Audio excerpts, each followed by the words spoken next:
Bonjour à toutes et à tous, bienvenue sur ce temps de parole. Nous accueillons aujourd'hui Eynoudine Salim, conseiller départemental de Mtsamboro, mais MDM s'il en est. Il y a du mouvement, ça change au MDM. Eynoudine, bonjour. Oui, allô, bonjour. Bienvenue sur ce plateau, déjà. C'est la première fois, non? Non, ça fait pas du tout. Je viens assez souvent. Oui. C'est la première fois que Samuel est là. Oui. Ouais, c'est là que j'ai toute ma tête, c'est tout. Oui. Alors Eynoudine, le MDM, on va pas dire qu'il a pris une claque aux dernières élections du conseil départemental, ça n'est pas vrai. Mais tout de même, les espoirs qui étaient nourris à cette époque n'ont pas eu gain de cause, on va dire. La majorité a basculé pour les Républicains. Il y a une remise en question aujourd'hui du côté du MDM. Quelle est-elle, cette remise en question? Oui, c'est vrai. On ne peut pas dire qu'on a pris une claque parce que nous avons gagné les élections dans les urnes par rapport à tous les candidats que nous avions investis. Nous aurions pu avoir la majorité, avoir la présidence, mais bien sûr, toute élection départementale, il y a le troisième tour, et le troisième tour, il faut savoir le gérer. Et là, on n'a pas pu mettre tous les moyens pour pouvoir gérer le troisième tour et avoir la présidence. Maintenant, il y a un changement parce que le bureau de MDM qui était là depuis 6 ans a voulu changer, tout en respectant les règles.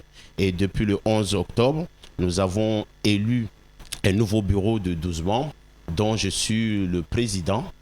Et donc nous allons tous travailler pour remettre à l'ordre le parti avec des orientations fortes, claires, pour que demain, nous n'ayons plus les surprises que nous avons eues pendant ce troisième tour. Vous êtes en fait maintenant le nouveau patron du MDM, si on peut dire. Si on veut, et j'espère que c'est ce que ça va être, je suis le nouveau patron du MDM à partir du 6 décembre. Parce que les règlements chez nous, il y a eu une élection le 11 octobre. Donc ma liste a été élue et c'est le Congrès qui doit décider, qui doit donner son aval pour que ce parti, ce nouveau bureau puisse travailler sereinement. Donc là, le rendez-vous de ce congrès, c'est à Tsingoni, le 6 décembre, si je ne m'abuse. Voilà, à Tsingoni le 6 décembre. Nous allons commencer le 5 décembre, le samedi, par un chengue, comme on l'a coutumé.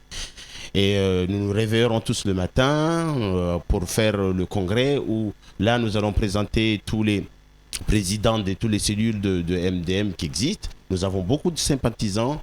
Je suis en train de faire le tour de Mayotte et je vois que le MDM fait toujours rêver. Le MDM a toujours des sympathisants. Le MDM a toujours des membres. Le MDM a de plus en plus d'adhérents. Nous avons commencé il n'y a pas trop longtemps. Nous sommes déjà 700 adhérents.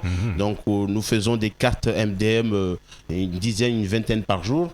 Donc, la population a envie de voir ses élus, son équipe, ses dirigeants au pouvoir.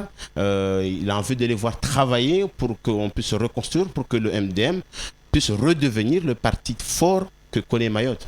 Alors, sur le thème principal de ce congrès du 6 décembre, il est dit restructuration. Restructuration, en effet, on l'a vu avec le bureau qui a changé, mais il y a aussi la politique, la feuille de route. Quelle devrait-elle être ? La feuille de route, nous allons le travailler, nous sommes en train de le travailler pour les 3 prochaines années parce que ma mandature dure 3 ans.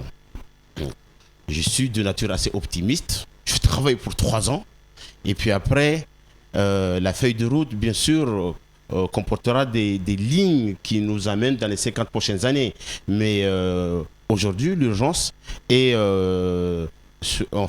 reste sur ces 3 ans. Comment nous allons monter, comment nous allons regrouper toute la famille politique et où est-ce que nous allons vraiment nous ranger. Le MDM, c'est un parti du centre. Nous allons être un vrai parti du centre, centre droit, centre au milieu, centre droit, gauche, mais au vrai centre, pour que nous puissions demain être une force de proposition, une vraie force de proposition comme nous avons toujours été. Le MDM, comme nous le connaissons à Mayotte, c'est le parti qui a participé au développement de ce pays. Jusqu'à maintenant, tout ce qui existe à Mayotte a été fait par des élus, par la population MDM. Donc, je pense et nous pensons que c'est seulement avec le MDM que Mayotte peut avancer. Alors, Nous avons échappé, de peu, mais c'est pas encore fini, à une grande grève générale, avec des attentes sociales extrêmement profondes. On a pu parler, du code du travail de droit commun, bien évidemment, des conventions collectives nationales, de l'intégration, des reconstructions de carrière qui vous concernent au niveau du conseil départemental. Est-ce que ça, il y a aussi l'immigration, il y a aussi l'insécurité, il y a aussi la vie chère. Est-ce que ça, ce sont des points que vous entendez et que vous suivrez, que vous noterez dans votre programme, votre feuille de route? Oui, nous avons tout attendu l'appel de la population et nous soutenons bien sûr la manifestation, la grève, la demande de la population. Nous soutenons la demande des agents à vivre mieux à Mayotte. Vous savez, ici, comme ailleurs, tout ce qu'attend la population, c'est avoir les moyens de vivre ou de survivre. Et avoir un moyen de vivre ou survivre, la première chose, c'est avoir des finances, avoir de l'argent. Pour pouvoir avoir de l'argent, il faut trouver du travail. Pour trouver du travail, il faut avoir des diplômes. Pour avoir des diplômes, il faut aller à l'école. Pour aller à l'école, il faut que l'État, comme la collectivité, construise des écoles. Tout ça fait partie d'une ligne politique que nous allons mettre en place, que nous avons déjà mis en place, mais que nous allons continuer à mettre en place pour que ça fonctionne. C'est-à-dire nous allons partir de la naissance jusqu'au décès. Et dedans, nous allons avoir toute la ligne politique que nous proposons ces quelques années à venir pour que enfin le Mahorais puisse se sentir bien chez lui, mais puisse se sentir peut-être en confiance pour pouvoir chercher du travail, pour pouvoir travailler, mais avoir la fierté d'aller au travail. Parce que ce que demandent les agents, c'est d'avoir les moyens d'être fiers d'aller au travail. C'est être fier au travail, c'est d'aller travailler, avoir ses obligations de travail, mais aussi avoir ses droits, avoir un minimum de vie, un minimum de salaire, un minimum des choses pour manger, ainsi de suite, pour pouvoir vivre. Alors, vous êtes donc le président du MDM. Quelle est votre position par rapport au document stratégique Mayotte 2025? Est-ce que pour vous, c'est une pièce importante ou c'est peut mieux faire? Disons que aucun élu de la population mahoraise ne peut dire non, je ne suis pas d'accord avec Mayotte 2025 parce que ne serait-ce que tout le monde y a participé.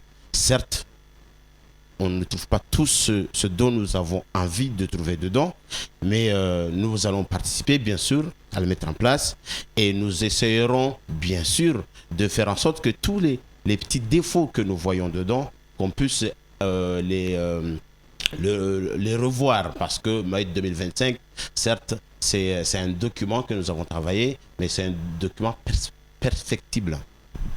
Alors, on va sortir un petit peu du cadre du MDM, on va rappeler ce congrès qui va démarrer le 5 décembre. Ça sont les festivités de préparation et d'introduction. Il y aura le 6 décembre à Tsingoni. Ça va durer combien de temps? Juste le 6 décembre? Ça va durer juste le 6 décembre. Nous passerons la nuit ensemble le samedi et le dimanche la matinée jusqu'à midi. À midi, tout le monde va pouvoir rentrer à la maison. Donc la programmation, c'est que de 8h jusqu'à 11h, il y a le congrès. Et puis après, de 11h à midi, nous avons notre entretien avec la presse, tout ça, pour que nous puissions ce jour-là présenter vraiment les lignes politiques des 3 prochaines années. Très bien. Le rendez-vous est donné. Si vous me permettez, on va surfer un petit peu sur l'actualité où Mayotte est véritablement une centrale aussi. On va parler de l'état d'urgence. Vous êtes conseiller départemental de Mtsamboro. La ministre de l'Outre-mer a demandé au préfet Seymour Morsi d'axer ses actions sur les reconduites à la frontière et les contrôles aux frontières. Est-ce que vous ressentez quelque chose déjà à Mtsamboro? Pour le moment, ce que je vois, c'est que le Nord est un éboulement, un chamboulement. C'est plutôt la population qui se met à jouer les justiciers, ce que je demanderais à la population d'avoir un peu de retenue, même si on comprend les revendications de la population. On ne peut pas se faire justice soi-même. C'est comme ça que la loi française le dit. Donc, nous espérons voir les résultats le plus tôt possible parce que la population en souffre. J'ai participé à la marche de Mtsamboro, comme vous le savez. Je soutiens la population qui se bat contre l'inégalité. Je soutiens la population qui se bat contre les agressions que nous avons. Je soutiens la population qui se bat contre le fait qu'on détruise leurs biens. Vous avez vu ce qui s'est passé à Bouyouni. C'était malheureux. Hein, on y était, c'est en pleurer. Donc, tout ça, nous espérons et nous attendons de l'État qu'il y ait un acte fort qui soit fait pour que demain, pour les Mahorais, quand je dis les Mahorais, je ne dis pas que les Noirs qui sont nés à Mayotte. Les Mahorais, ce sont les gens qui vivent à Mayotte et qui ont intérêt à vivre à Mayotte et qui participent au développement de ce pays. Ça, c'est une définition du Mahorais, pour que le Mahorais puisse se sentir en sécurité chez lui. L'état d'urgence se justifie-t-il selon vous à Mayotte ? Nous faisons partie de la France, nous faisons partie de l'Europe, donc je pense que quelque chose qui est mis en place à métropole, en disant que l'état d'urgence de la France, ça se justifie à Mayotte, tout se justifie à Mayotte.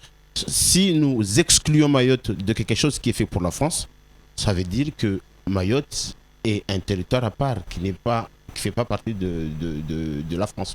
Alors l'actualité, c'est aussi la politique à Mayotte, et demain, il y a un rendez-vous au conseil départemental, commission permanente. Vous êtes aussi président du groupe centriste au sein de cette assemblée. Pourquoi est-ce qu'on ne dit pas président de l'opposition ? Parce que le jour de l'élection, nous avons tous élu notre président à l'unanimité. Vous y étiez.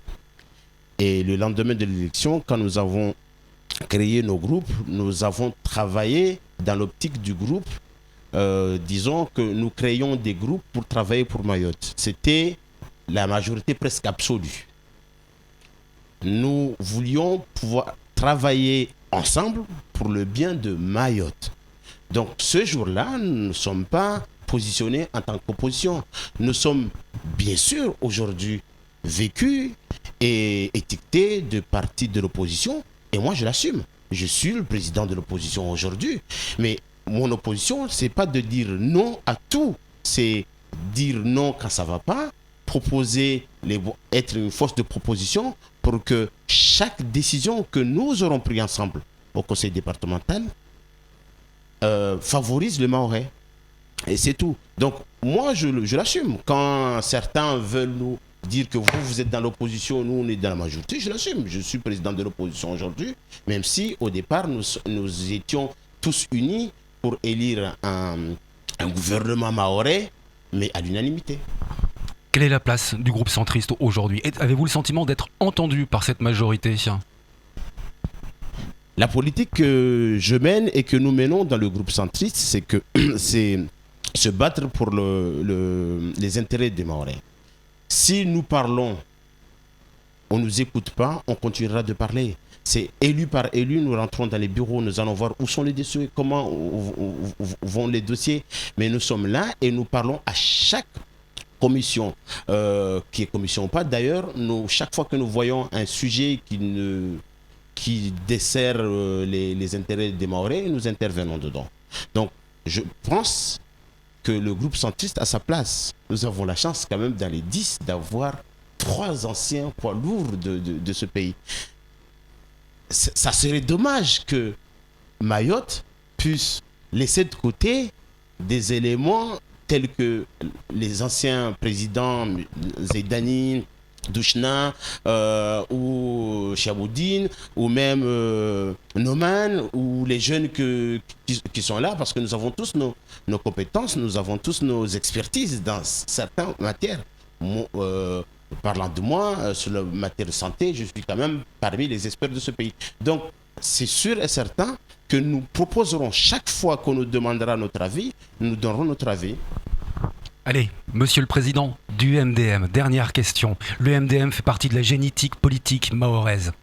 Vous le prédisez un bel avenir à cette génétique ? Le travail que nous sommes en train de faire est de remettre le MDM dans les rails. Et je vous promets, on va faire tout ce qu'il faut pour que demain, en 2017, nous aurons des élus MDM, députés, sénateurs. Après demain, en 2020, en 2021, nous aurons des élus MDM dans la quasi-totalité des communes. Nous allons nous mettre au travail parce que Mayotte en a besoin. Mayotte a besoin de son parti MDM parce que c'est le parti qui aime ce pays. Rinoudine Salim, merci beaucoup. C'est fini pour ce temps de parole. À très bientôt.